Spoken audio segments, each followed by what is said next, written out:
आगरा में दो फल विक्रेता राधेलाल और श्यामलाल आते हैं। वो दोनों आगरा गांव के बाजार में जाते हैं और वहां पर जाकर फलों का भाव पता करते हैं। आम कितने रुपए किलो है? 100 रुपए किलो है भाई साहब। और पपीता कैसे दिए? पपीता 50 रुपए किलो है भाई साहब। क्या आपके पास अंगूर है? अंगूर नहीं है, वो तो आपको पूरे बाजार में कहीं नहीं मिलेगा। हाँ, हमने भी पूरा बाजार ढूंढा पर हमें अंगूर कहीं नहीं मिला। वैसे अब तो अंगूर का सीजन भी शुरू हो गया है। आपको आगरा गांव में सभी फल मिलेंगे पर अंगूर ढूंढने से भी नहीं मिलेगा। पर ऐसा क्यों है? अंगूर कोई महंगा फल तो है नहीं। आगरा गांव में कोई अंगूर बेचता ही नहीं है और ना ही कोई खरीदता है। राधेलाल श्यामलाल की तरफ देखता है और उसे वहां से चलने के लिए कहता है। राधेलाल और श्यामलाल दोनों कुछ दूर जाते हैं। देखो भाई, यही अच्छा मौका है। इस गांव में कोई भी अंगूर नहीं बेचता है। अगर हम लोग अंगूर बेचेंगे तो हमारा अच्छा मुनाफा होगा। सही कहा भाई तुमने। बाकी सभी फल तो हर दुकान में मिल रहे हैं। एक अंगूर ही ऐसा फल है जो ढूंढने पर भी नहीं मिल रहा है। अगर हम अंगूर की खेती करेंगे तो हम कम समय में बहुत अच्छा मुनाफा कमा सकते हैं। तो शुभ काम में देरी कैसी? चलो शुरू करते हैं। राधेलाल और श्यामलाल इस गांव के जमींदार के पास जाते हैं। देखिए जमींदार साहब, हम फल विक्रेता हैं और अभी अभी आपके गांव में आए हैं। हमें एक बगीचे की जरूरत है। वो सब तो ठीक है, पर आप उस बगीचे में कौन सा फल उगाएंगे ये तो बताइए। वो सब तो हम आपको नहीं बता सकते। बस ये समझ लीजिए कि एक ऐसा फल जो यहाँ के बाजारों में मिल ही नहीं रहा है। हम उस फल को उगाएंगे और उसे बेचेंगे। मगर उसका कुछ नाम तो होगा। बिना नाम जाने मैं आपको बगीचा कैसे दे सकता हूँ? फल का नाम जानने से बगीचा देने का क्या मतलब है? आप बस हमें एक किराए पर बगीचा दे दीजिए। पर अगर वो तुम्हारा फल बिका नहीं और तुमने मुझे हर महीने बगीचे का किराया नहीं दिया तो आप उसकी चिंता मत कीजिए। अगर फल नहीं भी बिकेगा तो भी हम अपनी जेब से आपको बगीचे का किराया दे देंगे। जैसी आप लोगों की इच्छा। आइए, मैं आपको बगीचा दिखाता हूँ। जमींदार राधेलाल और श्यामलाल को एक बगीचा दिखाता है। दोनों को वो बगीचा पसंद आता है और उस बगीचे में खुदाई करना शुरू करते हैं। श्यामलाल नर्सरी से अंगूर की बहुत सारी बीज लेकर आता है और दोनों भाई मिलकर पूरे बगीचे में अंगूर की बीज लगा देते हैं। लो भाई, पौधे लगाने का काम तो खत्म हो गया। अब इन्हें खाद और पानी देना होगा, तभी जाकर जल्दी से फल खाने को मिलेगा। देखते ही देखते अंगूर की लतें बड़ी होने लगती हैं और उन पर बहुत सारे अंगूर लग जाते हैं। ये देखकर राधेलाल और श्यामलाल बहुत खुश हो जाते हैं। देखो भाई, हमारी मेहनत रंग लाई है। हाँ, अब हम जल्दी ही इन अंगूरों को बाजार में बेचेंगे और बाजार में अंगूर की एक बड़ी दुकान खोलेंगे। राधेलाल और श्यामलाल बगीचे से घर की तरफ जाते हैं। तभी उन्हें रास्ते में जमींदार दिखाई देता है। बताइए जमींदार साहब, क्या बात है? और क्या बात होगी?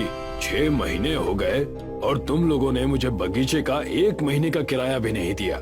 मुझे मेरे बगीचे का किराया चाहिए। अरे जमींदार साहब, आप परेशान मत होइए। आपका बगीचा हमारे लिए बहुत लाभकारी सिद्ध हुआ है।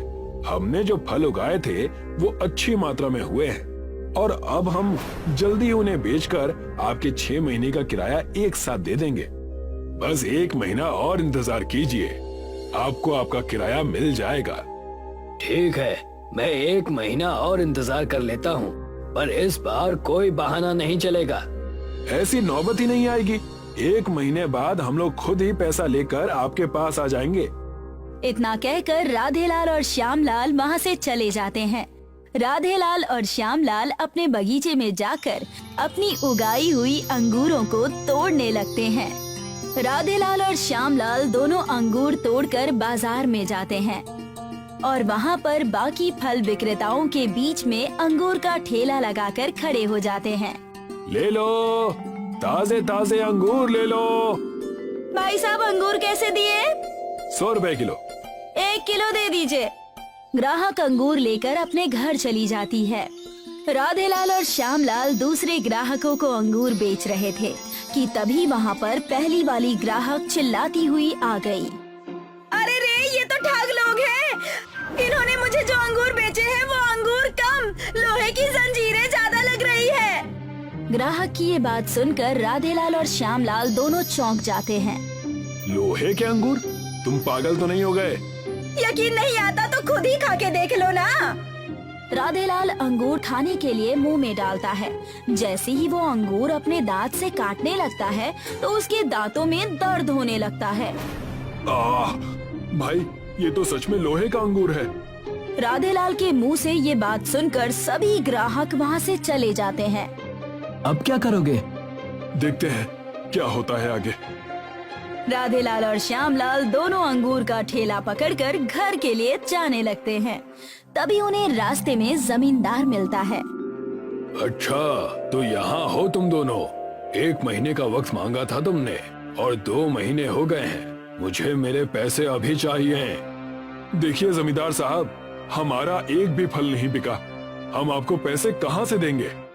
मुझे उससे क्या मतलब, मुझे मेरे पैसे चाहिए बस। कहीं से भी दो। तुम्ही ने कहा था ना कि अगर कुछ नहीं होगा तो हम अपनी जेब से पैसे देंगे।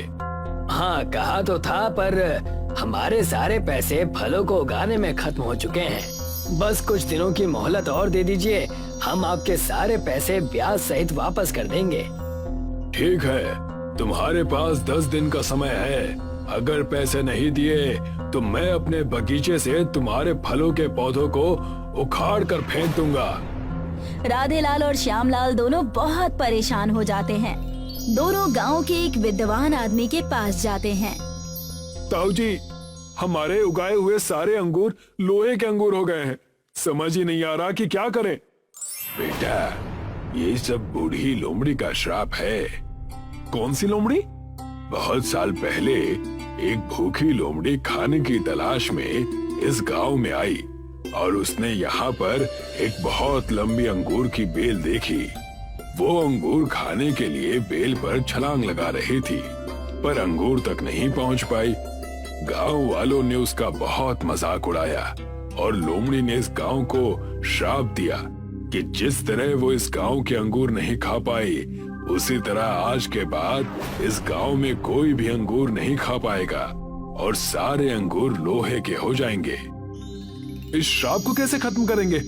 अगर तुम लोग पुरानी बेल के अंगूर ले जाकर उस लोमड़ी को खिलाओगे तो ये गांव इस श्राप से मुक्त हो जाएगा। ठीक है, हम ऐसा ही करेंगे।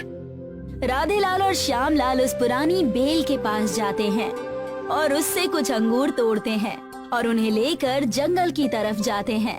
वो देखो, वहाँ पर लोमड़ी दिखाई दे रही है। श्यामलाल उस लोमड़ी की तरफ जाता है और अंगूर का गुच्छा लोमड़ी के सामने फेंकता है। लोमड़ी अंगूर खाती है। उसके अंगूर खाते ही आगरा गांव को श्राप से मुक्ति मिल जाती है। अब राधेलाल और श्यामलाल अपने उगाए हुए सभी अंगूरों को बाजार में बेचते हैं।